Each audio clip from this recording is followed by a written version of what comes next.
अस्सलाम वालेकुम बच्चों, उम्मीद है आप सब खैरियत से होंगे। अभी हम शुरू करने वाले हैं लेक्चर नंबर 3 चैप्टर नंबर 5 में से।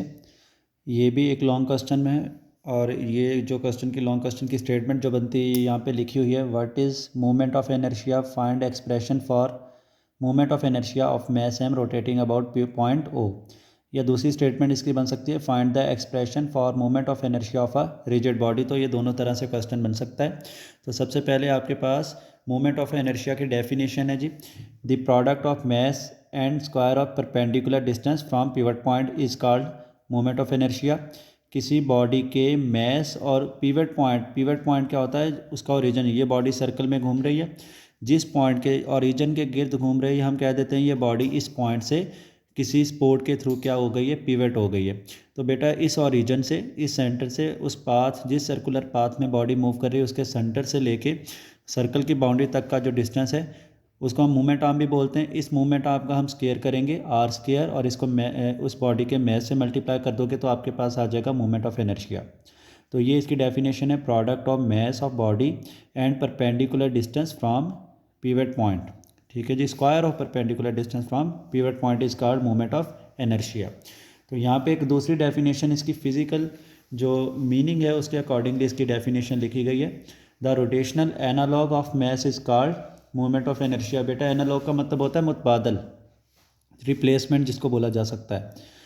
तो यहाँ पे मैस की रोटेशनल एनालॉग यानी रोटेशनल मोशन, जब कोई बॉडी रोटेट कर रही हो तो मैस की मुतबादल, उसको हम क्या बोल देंगे, मूवमेंट ऑफ इनर्शिया। आई से इसको जाहिर किया जाता है और एम आर स्क्वायर के इक्वल होता है जी। अब इसकी इंपॉर्टेंस क्या है बेटा, लीनियर मोशन में जो काम मैस करता है एंगुलर मोशन में वही काम इनर्शिया करता है। मैस क्या करता है, मैस रेजिस्ट करता है, अपोज करता है किसी बॉडी को उसकी हालत के बदलने से।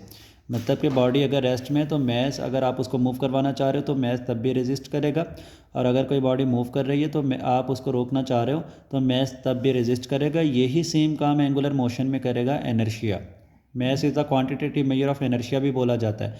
तो इन दोनों का सेम रोल है, जो लीनियर मोशन में मैस काम करता है वही एंगुलर मोशन में इनर्शिया भी सेम काम कर रहा होता है। बेटा एक्सप्लेनेशन है इसके बाद, हमने यहाँ पे लिखा हुआ है, consider a mass M is attach to the end of a frictionless rod. ये कोई फ्रिक्शनलेस रॉड है। फ्रिक्शनलेस का मतलब है जब ये बॉडी रोटेट करेगी तो इसकी स्पोर्ट्स जो है, रॉड की स्पोर्ट्स, यहाँ पे पिवट पॉइंट पे आपने इसको जोड़ा हुआ है और इस मैस के साथ भी जोड़ा हुआ है, तो यहाँ पे कोई फ्रिक्शन पैदा नहीं हो रही। तो इसके साथ आपने इस मैस को, एम को आपने पिवट कर दिया, जोड़ दिया। Let us assume that the bearing at the pivot point O, इसको आपने बेयर किधर कर दिया जी, यहाँ पे जोड़ा है ओ पॉइंट पे, पिवट कर दिया। पिवट का क्या मतलब होता है, नट के थ्रू नहीं लगा देते रॉड को, रॉड रोटेट कर रहा होता है, तो यहाँ पे हमने किसी नट के थ्रू इसको पिवट किया हुआ है। ये रॉड जो है ये इस तरह रोटेट कर रहा है जी सर्कल के ऊपर, और इसके हम फ़र्ज़ कर लेते हैं इस एंड से मैंने इसको पिवट किया है, तो ये दूसरे एंड पे आपने बॉडी अटैच कर दी है, तो ये जब इस तरह घूमेगा तो पिवट पॉइंट सेंटर के तौर पे काम करेगा इस सर्कल के, और दूसरा एंड जो है वो सरकमफेरेंस बाउंड्री ऑफ सर्कल के ऊपर मूव करेगा। तो ये हमारे पास एक एग्जांपल है। हमने क्या लिखा हुआ है जी, a force F is acting on the mass perpendicular to rod and the accelerate thus accelerates mass. बेटा इस मैस पे एक फोर्स आपने लगाई है जो कि ये रॉड है, इसके क्या है 90 के एंगल पे परपेंडिकुलर, और इस फोर्स के लगने की वजह से ये मैस क्या कर रहा है, एक्सेलरेट कर रहा है। तो हमारे पास न्यूटन सेकंड लॉ क्या कहता है, F is equal to M A. तो हम यहाँ पे आ गए हैं जी, F is equal to M A. सही है जी। अब यहाँ पे टेंजेंशियल एक्सेलरेशन भी आएगा और लीनियर एक्सेलरेशन, एंगुलर एक्सेलरेशन भी आएगा। टेंजेंशियल एक्सेलरेशन और एंगुलर एक्सेलरेशन का आपस में रिलेशन क्या है, A is equal to A T, A for acceleration, T for tangential, tangential acceleration is equal to R alpha. ये रिलेशन हमने लेक्चर नंबर 1 में ड्राइव भी किया था। तो बेटा हम यहाँ पे इसको पुट कर देते हैं। फर्स्ट इक्वेशन में F is equal to M है, ए है, ए की जगह आप पुट कर दोगे आर अल्फा, तो F is equal to M R alpha आ गया। अब बोथ साइड्स पे हमने मल्टीप्लाई कर दिया आर के साथ, इस साइड पे भी आर से मल्टीप्लाई कर दो, इस साइड पे भी कर दो, ये बन गया आर एफ, और यहाँ पे बन गया एम आर स्क्वायर अल्फा। तो इसको थोड़ा सा मैं सिंप्लीफाई करने लगा हूँ। आर एफ हमें पता है किस चीज़ का फार्मूला होता है, टॉर्क का फार्मूला होता है। क्योंकि यहाँ पे हमने साइन थीटा क्यों नहीं लिखा यहाँ पे, क्योंकि फोर्स लग रही है रॉड के परपेंडिकुलर। थीटा आप 90 पुट करोगे, साइन 90 पे कितना हो जाता है 1, तो इसलिए हमने आर एफ सिंपल लिखा है, मैक्सिमम टॉर्क लिखा है। ये आर एफ किसके इक्वल आ गया, टॉर्क के इक्वल आ गया। यहाँ से हमने एम आर स्क्वायर जो फैक्टर है इसको ब्रैकेट में लिख दिया। तो टॉर्क का फार्मूला यहाँ से बन गया आई अल्फ़ा। आई किसकी जगह आपने लिखा, एम आर स्क्वायर की जगह, और ये क्या है, बॉडी का इनर्शिया है। Here I is the movement of inertia of the body. तो यहाँ पे आई किस चीज़ को जाहिर कर रहा है जी, मूवमेंट ऑफ इनर्शिया को या सिंपल इनर्शिया को।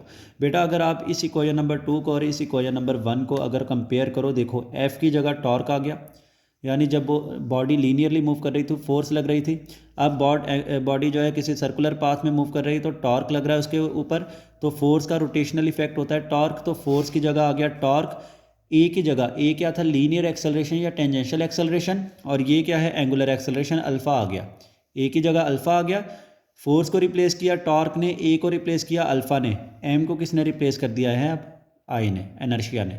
यानी जो काम लीनियर मोशन में एम कर रहा था वही एंगुलर मोशन में इनर्शिया आई कर रहा होगा। तो हमने लिखा है compare tau is equal to I alpha with F is equal to M में it is clear that F is replace by tau and M is replace by I, so movement of inertia plays the same role as that mass plays in linear motion. तो movement of inertia का भी वही role है जो mess का role होता है linear motion में। यहाँ तक हमने कंपैरिजन कर लिया, इसके फिजिकल सिग्निफिकेंस को समझ लिया इनर्शिया की। अभी यहाँ पे आपके पास फार्मूला क्या बना, I is equal to M R square. तो बेटा इसकी डिपेंडेंस आई की किन दो चीज़ों पे है, एक तो मैस पे है, दूसरा distance from axis of rotation. Pivot point जहाँ पे होता है एक्सिस ऑफ रोटेशन भी उसी पॉइंट से होता है। पीवट पॉइंट में से आप परपेंडिकुलर डायरेक्शन में एक लाइन गुजार दो, वो एक्सिस ऑफ रोटेशन बन जाता है। तो distance from axis of rotation पे डिपेंड